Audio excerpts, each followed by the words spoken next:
Hello friends, আশা করছি তোমরা ভালো আছো এবং 2024 সালের স্কুল বোর্ডের মাধ্যমিক পরীক্ষা ভূগোল বিষয়ের আজকে সম্পূর্ণ হলো। তো তোমাদের পরীক্ষা ভালো হয়েছে এবং ভালো নাম্বার পাবে আশা করছি, কারণ ওভারঅল প্রশ্নপত্র খুবই সুন্দর ছিল এবং সহজ বলা চলে। তো এক এক করে আমি সমস্ত প্রশ্নের সঠিক উত্তরগুলো বলে দিচ্ছি।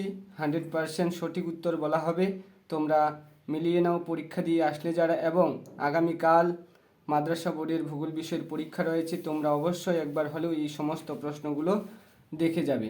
তো দেখো, 1 নম্বর প্রশ্ন ছিল এমসিকিউর মধ্যে, একটি বহির্জাত প্রক্রিয়ার উদাহরণ হলো ভূমিকম্প, অগ্ন্যুৎপাত, পাত সঞ্চালন, আবহবিকার। তো ভূমিকম্প, অগ্ন্যুৎপাত, পাত সঞ্চালন, 3টি অন্তর্জাত শক্তির উদাহরণ ছিল, একটি মাত্র ছিল আবহবিকার। তো সঠিক উত্তর হচ্ছে আবহবিকার। নাম্বার 2, পার্বত্য হিমবাহের শীর্ষদেশে হিমবাহ পর্বতগাত্রের মধ্যে সংকীর্ণ ও গভীর ফাটলগুলিকে বলা হয় বাকস্রুন্ড। নাম্বার 3 তে বলা হয়েছিল বায়ুমণ্ডলের যে স্তরে আবহাওয়ার গোলযোগ দেখা যায় সেই স্তরটি হল স্ট্র্যাটোস্ফিয়ার, মেসোস্ফিয়ার, ট্রোপোস্ফিয়ার, আয়োনোস্ফিয়ার। তো এখানে সঠিক উত্তর ট্রোপোস্ফিয়ার। স্ট্র্যাটোস্ফিয়ারে জেট বিমান যাতায়াত করে, মেসোস্ফিয়ারে উল্কাপিণ্ড পুড়ে ছাই হয়ে যায় এবং আয়োনোস্ফিয়ারে বেতার তরঙ্গ যাতায়াত করে। এই সমস্ত প্রশ্ন এরকমভাবে ঘুরিয়ে ফিরিয়ে দিতে পারে। তো এখানকার সঠিক উত্তর আমাদের ট্রোপোস্ফিয়ার। 1-4 বলা হয়েছে বৈপরীত্য উত্তাপ সংগঠিত হয়। বৈপরীত্য উত্তাপ আমরা দেখতে পাই যে উচ্চতা বৃদ্ধি এবং উষ্ণতা বৃদ্ধি যখন উভয়েই কার্যকলাপ সাধন করে তখনই এই ঘটনা ঘটে থাকে। তো নাম্বার ক সঠিক উত্তর। 5 নম্বর বলা হয়েছে ভূপৃষ্ঠের কোনো একটি স্থানের জোয়ারের সঙ্গে ভাটার সময়ের পার্থক্য হলো 6 ঘন্টা 13 মিনিট। 6 নম্বর বলা হয়েছে সমুদ্রের যে স্থানে উষ্ণ ও শীতল স্রোত উভয়ে মিলিত হয় তাকে কি বলে? তো হিমপ্রাচীর বলা হয়। তারপরে বিষাক্ত নয় এমন একটি বর্জ্য পদার্থের উদাহরণ হলো ধানের খোসা। তো এখানে সঠিক উত্তর ধানের খোসা। যদি কঠিন বর্জ্য দিত তো পলিথিন হতো, আর ক্যাডমিয়ামের অভাবে এটাই বা আউস রোগ হয়। ভারতের উত্তরের পার্বত্য অঞ্চলে অবস্থিত একটি লবণাক্ত হ্রদের নাম হলো জম্মু কাশ্মীরের প্যাংগং হ্রদ। ডাল উলারও জম্মু কাশ্মীরে রয়েছে। তো এখানে সঠিক উত্তর যেটা বলা হয়েছে লবণাক্ত, তো প্যাংগং হ্রদ হবে। 9 নম্বর বলছে ভারতের একটি মুখ্য বৃষ্টিচ্ছায় অঞ্চল যেটা আমাদের মেঘালয়ের রাজধানী শিলং মালভূমিতে লক্ষ্য করা যায় অনুবার ঢালে, আর প্রতিবার ঢালে শৈলতকে বৃষ্টিপাত সংঘটিত হয়। 10 বলা হয়েছে ব্যাসল্ট শিলায় আহবিকারের ফলে সৃষ্ট মৃত্তিকা হলো কালো মৃত্তিকা। তো এখানে আমাদের সঠিক উত্তর আছে কৃষ্ণ মৃত্তিকা। সঠিক উত্তর তাহলে কৃষ্ণ মৃত্তিকা নেব। 11 বলা হয়েছে ভারতের কেন্দ্রীয় কার্পাস গবেষণা কেন্দ্র নাগপুরে অবস্থিত। বনজভিত্তিক শিল্পের একটি উদাহরণ হলো কাগজ শিল্প। ভারতের ডেট্রয়েট বলে পরিচিত বা কাকে বলা হয়? সেটা হচ্ছে আমাদের চেন্নাই। আহমেদাবাদ হচ্ছে ভারতের ম্যানচেস্টার।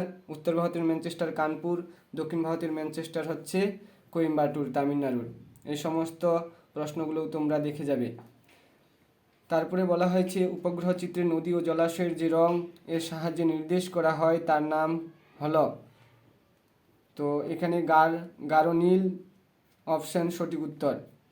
তারপরে আমরা সত্য মিথ্যা বা শুদ্ধ অশুদ্ধতে যাব। দেখো 1 নম্বর প্রশ্ন বলছে নদীর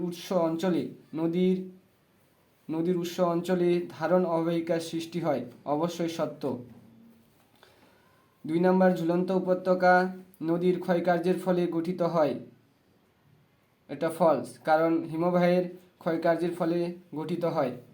নাম্বার 3 সমুদ্র বায়ু সন্ধ্যাবেলায় প্রবাহিত হয়। হ্যাঁ, সমুদ্র বায়ু সন্ধ্যাবেলায় প্রবাহিত হয়, আর স্থলবায়ু ভোরবেলায় প্রবাহিত হয়। তো এখানে সঠিক উত্তর হবে সমুদ্র বায়ু সন্ধ্যাবেলায় প্রবাহিত, সঠিক উত্তর। তাহলে ঠিক। হিমালয়ের 2টি উল্লেখযোগ্য উদ্ভিদ হলো গরান ও গোলপাতা, ভুল। 5 গোদাবরী নদী গ্রস্ত উপত্যকার মধ্য দিয়ে প্রবাহিত হয়, ফলস। আর্সেনিক একটি বিষাক্ত বর্জ্য, এটা সত্য। ডিটারজেন্ট দিলেও একটি বিষাক্ত বর্জ্য হতো, সত্য। মহাকাশে প্রেরিত ভারতের প্রথম কৃত্রিম উপগ্রহ নাম হলো অ্যাপোলো, ফলস। কৃত্রিম উপগ্রহ আমাদের আর্যভট্ট সর্বপ্রথম ভারত থেকে প্রেরিত হয়েছিল মহাকাশে, তো এই কারণে আমাদের এটা ফলস। এবার উপযুক্ত শব্দ বসিয়ে শূন্যস্থান পূরণ, অর্থাৎ শূন্যস্থান দেখো। নাম্বার 1 বলা হয়েছে প্রপাতকূপ বা প্লান্টস পুল সৃষ্টি হয় নদীর জলপ্রপাতের পাদদেশে। আমরা নদীর ক্ষয়কার্যের ফলে সৃষ্ট একটি গুরুত্বপূর্ণ ভূমিরূপ হলো জলপ্রপাত, তারপরে ক্যানিয়ন, গিরিখাত, মন্থকূপ, খরস্রোত, জলপ্রপাত, প্লান্টস পুল। তাহলে প্লান্টস পুলটা জলপ্রপাতের ফলে আমরা দেখতে পাই। তারপরে 2 নম্বর বলা হয়েছে বায়ু প্রবাহ ও সমুদ্র স্রোত বিক্ষিপ্ত ড্যাশ শক্তির প্রভাবে হয়। তাহলে কোরিওলিস শক্তির প্রভাবে এটি সংগঠিত হয়। নাম্বার 3 বলা হয়েছে নিরক্ষীয় অঞ্চলে ড্যাশ ধরনের বৃষ্টিপাত সংগঠিত হয়। তো নিরক্ষীয় অঞ্চল জানি আমরা উভয় গোলার্ধে 5 ডিগ্রি অর্থাৎ 5 ডিগ্রি নর্থ ও 5 ডিগ্রি সাউথ স্থলভাগের তুলনায় জলভাগ বেশি থাকার কারণে আমাদের নিরক্ষীয় অঞ্চলে পরিচলন বৃষ্টিপাত সংগঠিত হয়। তো সঠিক উত্তর পরিচলন বৃষ্টিপাত। নাম্বার 4 শীতল ড্যাশ স্রোতের প্রভাবে নিউ ফাউন্ডল্যান্ডে অঞ্চলে শীতকালে বৃষ্টিপাত হয়। তো শীতল স্রোত লাব্রাডর স্রোতের প্রভাবে এই তুষারপাত সংগঠিত হয়। 5 নম্বর বলা হয়েছে ব্যবহৃত ইঞ্জেকশন সিরিঞ্জ ড্যাশ বর্জ্য। তাহলে ব্যবহৃত ইঞ্জেকশন বা রক্তমাখা কাপড় এই সমস্ত হচ্ছে বিষাক্ত বর্জ্য বা চিকিৎসা বর্জ্য। তারপরে ন্যাপথা ড্যাশ শিল্পের প্রধান কাঁচামাল। ন্যাপথা হচ্ছে পেট্রো রসায়ন শিল্পের প্রধান কাঁচামাল। নাম্বার 7 2011 খ্রিস্টাব্দের আদমশুমারি অনুসারে ভারতের সর্বনিম্ন জনঘনত্ব সম্পূর্ণ রাজ্যটি হলো দেশ। তো সর্বনিম্ন জনঘনত্ব রাজ্য প্রতি বর্গ কিলোমিটারে মাত্র 17 জন লোক বসবাস করে অরুণাচল প্রদেশে, এপি লেখা হয়েছে। তো অরুণাচল প্রদেশ হচ্ছে সবথেকে কম জনঘনত্বের দিক দিয়ে, আর জনসংখ্যার দিক দিয়ে সবথেকে বেশি হচ্ছে আমাদের উত্তরপ্রদেশ। এবং ভারতের জনঘনত্ব হচ্ছে আমাদের 382 জন, যদি টোটালি বলে 382.20। আর যদি বলে জনঘনত্বের দিক দিয়ে সব থেকে বেশিকে, তাহলে বিহারে আছে আমাদের 1102 জন প্রতি বর্গ কিলোমিটারে। আর ওয়েস্ট বেঙ্গল যদি পশ্চিমবঙ্গ বলা হয় তাহলে ডাব্লিউবিতে আছে আমাদের 1029 জন প্রতি বর্গ কিলোমিটারে। এই প্রশ্নটা বিভিন্নভাবে ঘুরিয়ে দিতে পারে। আগামীকাল তোমাদের মাদ্রাসা বোর্ডের পরীক্ষায় এই প্রশ্নগুলো অবশ্যই দেখে যাবে। এইবার বলা হয়েছে এক কথায় একটি বা দুটি শব্দে উত্তর দাও। নাম্বার 1 চুনাপাথরযুক্ত অঞ্চলে নদীর ক্ষয়কার্যে কোন প্রক্রিয়ার প্রাধান্য দেখা যায়? তো দ্রবণ কার্যের ফলে। বা লবণযুক্ত শিলাস্তরের উপর কোন ক্ষয় প্রক্রিয়া কাজ করে? তবুও কিন্তু দ্রবণ ক্ষয় হবে, অর্থাৎ এখানে দ্রবণ সঠিক উত্তর। বায়ুমণ্ডলের কোন স্তরে মেরু প্রবাহ দেখা যায়? তো উত্তর হবে থার্মোস্ফিয়ার বা আয়নোস্ফিয়ার। বেতার তরঙ্গ, মেরু প্রবাহ, মেরুজ্যোতি বা অরোরা বোরিয়ালিস, অরোরা অস্ট্রালিস, এই সমস্ত বিষয় আমাদের থার্মোস্ফিয়ারেই লক্ষ্য করা যায়। তারপরে 3 নম্বর বলছে কোন মহাসাগরে ঋতু পরিবর্তনের ফলে সমুদ্র স্রোতের দিক পরিবর্তন হয়? তো ভারত মহাসাগর, তো ইন্ডিয়ান সি উত্তর সঠিক। কর্ণাটকের ব্যবচ্ছিন্ন মালভূমির নাম লেখো। তো ছোটনাগপুর মালভূমি বলতে পারি বা দাক্ষিণাত্য মালভূমি, সঠিক উত্তর। কোন শক্তিশালী ক্রান্তীয় ঘূর্ণিঝড়ের প্রভাবে 2020 খ্রিস্টাব্দে দক্ষিণবঙ্গ ক্ষতিগ্রস্ত হয়েছিল? তো 2020 সালে জানি আমরা যে আছড়ে পড়ে আমাদের পশ্চিমবঙ্গ, বিশেষ করে ক্ষতিগ্রস্ত কলকাতা এবং বিভিন্ন রাজ্যগুলিতে তার প্রভাব পড়ে, সেই ঝড়টির নাম হচ্ছে আমফান ঝড়। তারপর 6 নম্বর শ্বাসমূল কোন জাতীয় উদ্ভিদের একটি বৈশিষ্ট্য? তো উত্তর হবে লবণাম্ব উদ্ভিদ। 7 নম্বরে বলা হয়েছে খনিজ তেল ও স্বাভাবিক গ্যাস বহনে কোন পরিবহন মাধ্যম খুবই উপযোগী? তো পাইপলাইনের মাধ্যমে এটি সংগঠিত হয়। 8 নম্বরে বলা হয়েছে ভূবৈচিত্র্যসূচক মানচিত্রে যে কাল্পনিক রেখার সাহায্যে ভূমির উচ্চতা দেখানো হয় তার নাম লেখো। তো উত্তর হবে সমোন্নতি রেখা।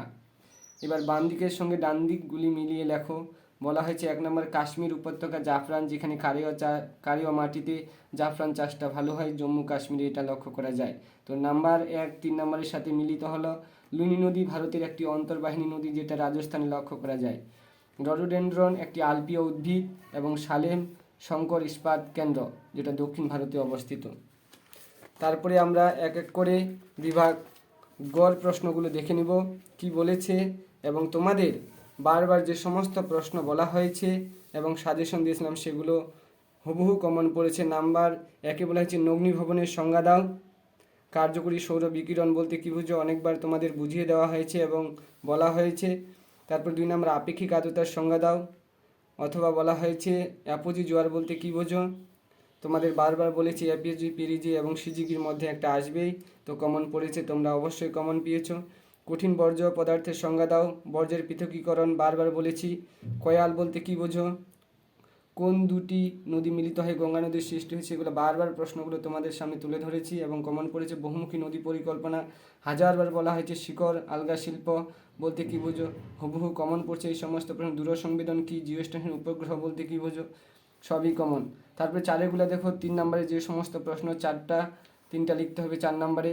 হিমরেখার উচ্চতা সর্বত্র ও সব ঋতুতে সমান হয় না কেন, ঘূর্ণবাত ও প্রতি ঘূর্ণবাতের মধ্যে পার্থক্য লেখো। এই সমস্ত প্রশ্ন যে তোমাদের সাজেশন দিয়েছে একদম হুবহু কমন পড়েছে, তোমরা সাজেশনগুলো অবশ্যই ইউটিউব চ্যানেলে দেখে নিবে।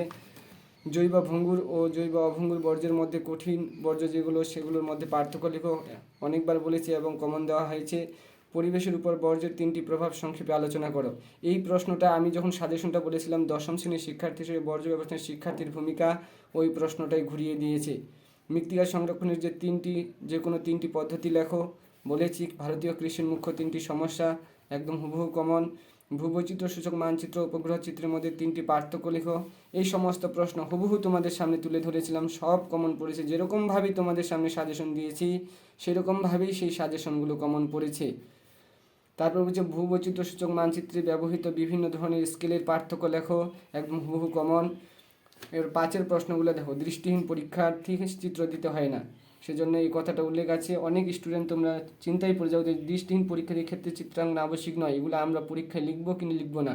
এটা সবাই লিখবে, কিন্তু যারা চোখে দেখতে পায় না তাদের ক্ষেত্রে যে সমস্ত প্রশ্নের ছবি চাইবে সেগুলোতে তোমাদের চিত্র দিতে হবে না। যারা দৃষ্টিহীন চোখে দেখে না তাদের জন্য এই কথাটা প্রযোজ্য। দেখো 1 নম্বর প্রশ্ন বলা হয়েছে বায়ুর ক্ষয়কার্যের ফলে গঠিত 3টি প্রধান ভূমিরূপ চিত্র সহ আলোচনা করো। আমি যে সাজেশন দিয়েছিলাম প্রথম প্রশ্নটাই দিয়েছিলাম বায়ুর ক্ষয়কার্য, হুবহু কমন পড়েছে। বিশ্ব উষ্ণায়ন বলেছিলাম, বারবার তোমাদের নোট সুন্দর করে লিখে দেওয়া হয়েছিল, সেগুলো অবশ্যই তোমরা কমন পেয়েছো। ভূমধ্যসাগর জলবায়ু অঞ্চলের বৈশিষ্ট্য এবং পৃথিবীর বিভিন্ন স্থানে হুবহু এটা রিপিট হয়েছে, এই প্রশ্নটা আমি দিইনি, তোমাদের বাকি প্রশ্নগুলো কমন পড়েছে। তারপর যে ভারতের ক্রান্তীয় চিরহরিত অরণ্য ক্রান্তীয় মরু উদ্ভিদের বৈশিষ্ট্যের উপর জলবায়ুর প্রভাব আলোচনা করো, কমন।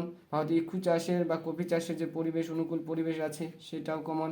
কার্পাস শিল্প কমন পড়েছে। ভারতের পরিবহন ব্যবস্থার প্রধান 5টি গুরুত্ব, এগুলো 5 প্রশ্ন, এগুলোও হুবহু কমন পড়েছে। তারপর আমরা এবার ম্যাপ পয়েন্টিং দেখে নেব কী কী আসছিল। মেঘালয় মালভূমি অবশ্যই কমন, মেঘালয় মালভূমি বারবার করিয়ে দেওয়া হয়েছে। মালাবার উপকূল এটাও কমন। নর্মদা নদী বারবার করানো হয়েছে। শীতকালীন মৌসুমি বৃষ্টিপাত এটাও করানো হয়েছে। একটি লবণাক্ত মৃত্তিকা হয়েছে। ভারতের কেন্দ্রীয় বনভূমি গবেষণা কেন্দ্র দেহরাদুন, উত্তরাখণ্ডের রাজধানী। পূর্ব ভারতে একটি চা উৎপাদক অঞ্চল আমাদের আসাম। উত্তর ভারতের বৃহত্তম মোটরগাড়ি নির্মাণ শিল্প বারবার করানো হয়েছে। পূর্ব ভারত উপকূলের একটি স্বাভাবিক বন্দর এটাও করানো হয়েছে। বেঙ্গালুরু দেখো ডিরেক্ট বেঙ্গালুরু দিয়ে দিছে, এখানে পার্ট তো দিতে যে ভারতের সিলিকন ভ্যালি, বাঙুরি বিজ্ঞান নগরী, কর্ণাটকের রাজধানী, এরকমভাবে ঘুরিয়ে না দিয়ে ডিরেক্ট আমাদের কর্ণাটকের রাজধানী বেঙ্গালুরু দিয়ে দিছে। তো আশা করছি ওভারঅল প্রশ্ন খুব সুন্দর ছিল, তোমাদের সবারই পরীক্ষা ভালো হয়েছে এবং ভালো নাম্বার পাবে। তো আজকে এ পর্যন্তই। তোমাদের যদি দরকার হয় কোনো প্রশ্নের উত্তর তো অবশ্যই তোমরা কমেন্টে জানাবে, আমি তোমাদের উত্তর করে দেওয়ার চেষ্টা করব। Thank you.